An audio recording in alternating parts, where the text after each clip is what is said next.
ఓం గం గణపతియే నమః. ఓం నమః శివాయ. ఓం శ్రీ మాత్రే నమః. ఓం శ్రీ గురుభ్యో నమః. సర్వమంగళమాంగళ్యే శివే సర్వార్థ సాధకే శరణ్యే త్రయంబకే దేవి నారాయణి నమస్తే.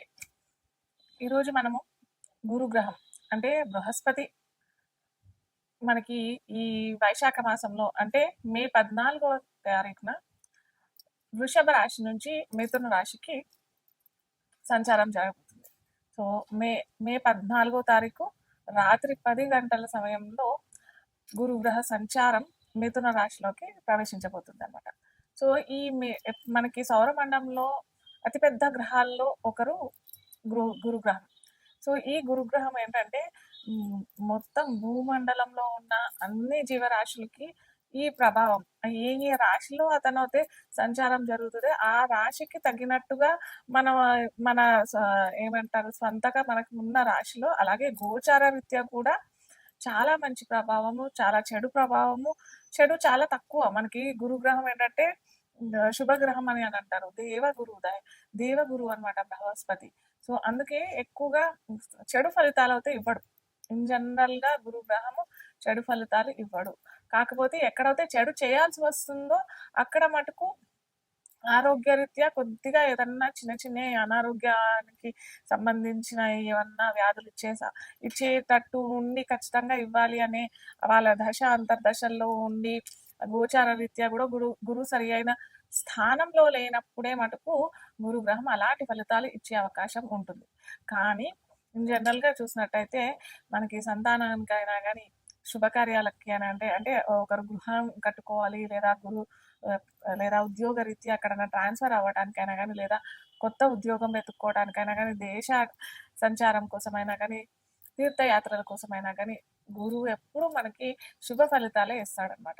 సో ఎప్పుడైనా చాలా మటుకు మనం చూసుకోవాల్సింది ఏంటంటే మన రాశిలో ఎక్కడున్నాడు గురువు, అక్కడి నుంచి గురుగ్రహం ఎక్కడున్నాడు, అలాగే గురువు సంచారించే టైంలో మనకి ఏ ఏ రాశుల మీద అతని దృష్టి సంచారిస్తాడు, అలాగే గురువు మిథునంలో ఉన్నాడు కాబట్టి ఏ ఏ రాశులకి అతను ఆ స్థితి ఉంటాడు అక్కడి నుంచి మనం ఫలితాలు చూసుకున్నట్టయితే మనకి గురు సంచారము చక్కగా ఉంటాయి. ఎక్కడైనా మనకి ఇలాంటి చిన్న చికాకు ఏమన్నా ఇస్తున్నాడు, చిరాకులు ఇస్తున్నాడు, పరాకులు ఇస్తున్నాడు అని అంటే మనం ఏంటంటే రెమెడీస్ ద్వారా వాటిని మనము తక్కువ చేసుకోవచ్చు అనమాట. ఆ దుష్ఫలితాలని మనం తక్కువ చేసుకునేటట్టుగా ఉండేదే జ్యోతిష్ శాస్త్రం అనమాట. సో ఇప్పుడు మనము గురుగ్రహం ద్వాదశ రాశులకి ఎటువంటి ఎలా ప్రభావితం చేస్తాడు, అలాగే ఎటువంటి ఫలితాలు ఇస్తాడు అనేది మనము ఒక్కొక్క రాశిగా చూస్తామన్నమాట. సో ఈ కుంభరాశి వారికి లగ్నంలో జన్మించిన వారికి, లగ్నం తెలియని వారికి రాశి అని అనుకున్నట్టయితే రీసెర్చ్ రాశి అని కూడా చెప్పుకోవచ్చు. సో ఈ కుంభ లగ్నం రాశి వారికి కూడా ఏమంటారు చూస్తున్నాడు గురువు అక్కడ పంచమంలో కూర్చుని లగ్నాన్ని కూడా చూస్తున్నాడు కాబట్టి లగ్నం కూడా మంచి ఫలితాలు ఇస్తారు. కాబట్టి ఖచ్చితంగా మీరు రీసెర్చ్ రంగంలో ఇన్ జనరల్గా కుంభరాశి వాళ్ళు రీసెర్చ్ సెంటర్లో రీసెర్చ్లో ఉండే అవకాశాలు చాలా ఉంటాయి. కాబట్టి రీసెర్చ్ ఫీల్డ్లో ఉన్న వారికి, సైన్స్ ఫీల్డ్లో ఉన్న వారికి, అట్లా విద్యార్థులకి లేదా సైంటిస్ట్ వాళ్ళకి లేదా ఏదైనా కనుక్కోవాలని ఆసక్తి ఏదైనా కొత్త ఫార్ములాస్ కనుక్కునే ఆసక్తి కలిగే ప్రిన్సిపల్స్ కన్నా లేకపోతే ఉన్నత ఉద్యోగంలో ఉన్న వారికైనా కానీ చాలా మంచి ఫలితాలని చెప్పొచ్చు. ఈ గురు సంచారం మనకి ఈ 2025 మే నుంచి 2026 జూన్ దాకా ఉంది కాబట్టి దీర్ఘకాలికంగా 13 నెలలు ఉన్నాయి. కాబట్టి టైం వేస్ట్ చేసుకోకుండా చక్కగా మీరు మీ రంగాలలో మీ ఏమంటారు బుద్ధి కేంద్రీకరించడం చాలా ఇంపార్టెంట్.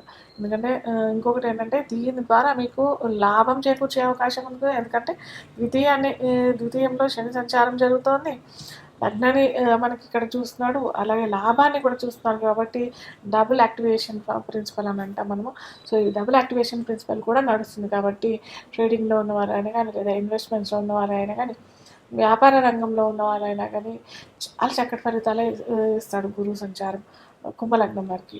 అయితే ఒకటి మాత్రం గమనార్హం ఏంటంటే గురువు అక్కడ ఉన్నాడు కాబట్టి ఖచ్చితంగా గురువారాలు, శనివారాలు, మంగళవారాలు కొద్దిగా పసుపుతో కలిపిన ఏమంటారు రోజ్ వాటర్ తీసుకోండి, కొద్దిగా పసుపు తీసుకొని కొద్దిగా కలుపుకొని నుదుట మీరు ఎక్కడైతే మనం ఇక్కడ ఫోర్ హెడ్ అంటాం కదా అక్కడ పెట్టేసుకుంటే చాలా మంచి ఫలితాలు.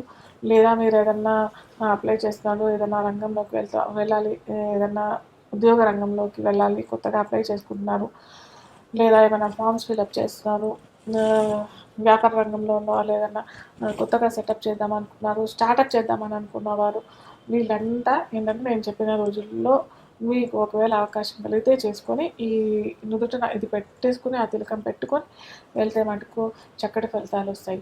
అలాగే దత్త మంత్రం లేదా దత్త చరిత్ర పారాయణం చేస్తే కూడా అన్ని వారాలు మేము చేయలేము, మేము చాలా బిజీ అని అనుకుంటే మటుకు గురువారాలు చేయడానికి ప్రయత్నం చేయండి.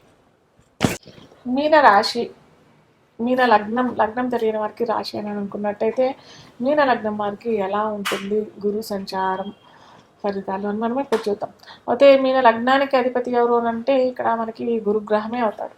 సో గురుగ్రహం తన నుంచి తన చతుర్థంలో అంటే 4వ స్థానంలో ఉండి అక్కడి నుంచి దశమాన్ని చూస్తుంటాడు, అక్కడి నుంచి వ్యయాన్ని చూస్తుంటాడు, అక్కడి నుంచి సప్తమాన్ని చూస్తుంటాడు మీన లగ్నం మీన రాశి వాళ్ళకి. సో ఇక్కడ ఏంటంటే తన స్వయంగా తాను లగ్నాధిపతే కాబట్టి, లగ్నాధిపతి రాశ్యాధిపతే కాబట్టి చతుర్థం అంటే ఎవరైతే విద్యారంగంలో కొత్తగా ఏమన్నా ఏమంటారు డిగ్రీ ఇంటర్ ఇలాంటి విద్యార్థులు ఉంటారు కదా, కొత్తగా డిగ్రీలో జాయిన్ అవటం, ఇంటర్లో జాయిన్ వాళ్ళకైతే చాలా చక్కగా ఈ ఏడాది మొత్తం బాగా ఉంటుంది.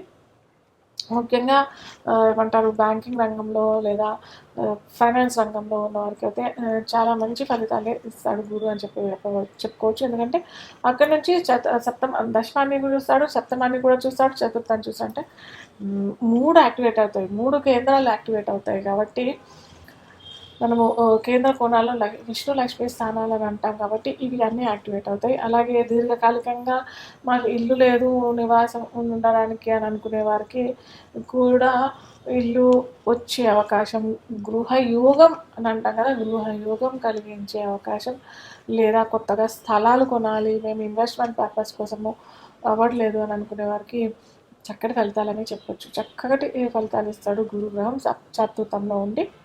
అలాగే ముఖ్యంగా రియల్ ఎస్టేట్ చేసుకునే వారికి, ఆ వ్యాపార రంగంలో ఉన్నవారికి, అలాగే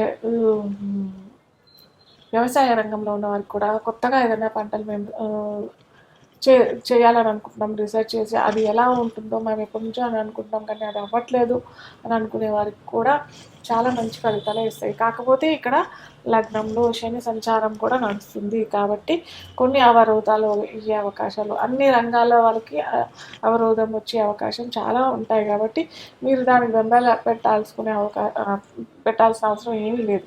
ఎందుకంటే మనకి ఇక్కడ గురుబలం ఉంది కాబట్టి మీరు చేసే ప్రయత్నాలు అయితే చేస్తూ ఉండండి. కాకపోతే కొద్దిగా నిరుత్సాహానికి గురయ్యే అవకాశాలు, ఎందుకంటే పోస్ట్పోన్ అవుతుంటాయి కదా, పోస్ట్పోన్ అవుతుంటే, డిలే అవుతుంటే, ఏదైనా ఆటంకాలు కలుగుతుంటే కూడా మనుషులు నిస్సహాయంగా స్థితిలో వెళ్ళే అవకాశాలు ఉంటుంది కాబట్టి అలా పడకండి.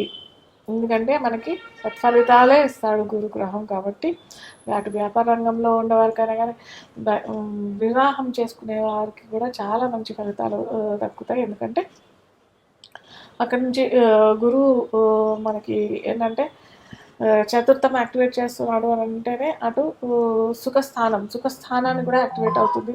సప్తమాన్ని డైరెక్ట్గా యాక్టివేట్ చేయట్లేదు ఇక్కడ, కాకపోతే సుఖస్థానాన్ని యాక్టివేట్ చేస్తున్నాడు కాబట్టి వీరికి వైవాహానికి కూడా ఏమంటారు అనుకూలమైన స్థితి అనే చెప్పవచ్చు. సో ఏదన్నా వివాహ ప్రయత్నాలు చేస్తుంటే వారికి సత్ఫలితాలు వచ్చే అవకాశాలు. అలాగే నేను ప్రతిసారి చెప్తూ ఉంటాను, మళ్ళీ చెప్తున్నాను, దశ అంతర్దశలు ఖచ్చితంగా చూసుకోవాలి. దశ అంతర్దశలు చూసుకున్న తర్వాతే మీరు ముందడుగు వేస్తే చాలా మంచిది. అలాగే గురువు వీరికి అష్టమాన్ని చూస్తున్నాడు కాబట్టి కొద్దిగా ఆరోగ్యం జాగ్రత్త. ఎందుకంటే శని కూడా సంచారిస్తున్నాడు కదా అదే లగ్నంలో రాశి వారికి. సో ఆరోగ్యరీత్యా అటు డైట్ అయినా ఎక్సర్సైజ్ అయినా ఖచ్చితంగా తప్పకుండా చేయటం. ఏదన్నా చిన్న ఏమన్నా వ్యాధులు వస్తే కూడా బెంబేలెట్టకండి. ఎందుకంటే త్వరలోనే కర్కాటక రాశి కూడా వస్తాడు కాబట్టి అక్కడి నుంచి చూస్తాడు కాబట్టి, అష్టమాన్ని చూస్తాడు కాబట్టి మనకి అక్టోబర్లో ఏమంటారు స్పీడప్ అయిపోతాడు గురువు సంచారం. సో అక్కడి నుంచి చూస్తారు కాబట్టి మీరు బెంబేలెట్టాల్సిన అవసరం ఏమీ లేదు. కొత్తగా వ్యాధులు వచ్చినా కానీ భయపడకండి. అవి ఉపశమనం అయ్యే అవకాశాలు చాలా ఉన్నాయి. కానీ డైట్, ఎక్సర్సైజు ఇవి మాత్రం చూసుకుంటే సరిపోతుంది.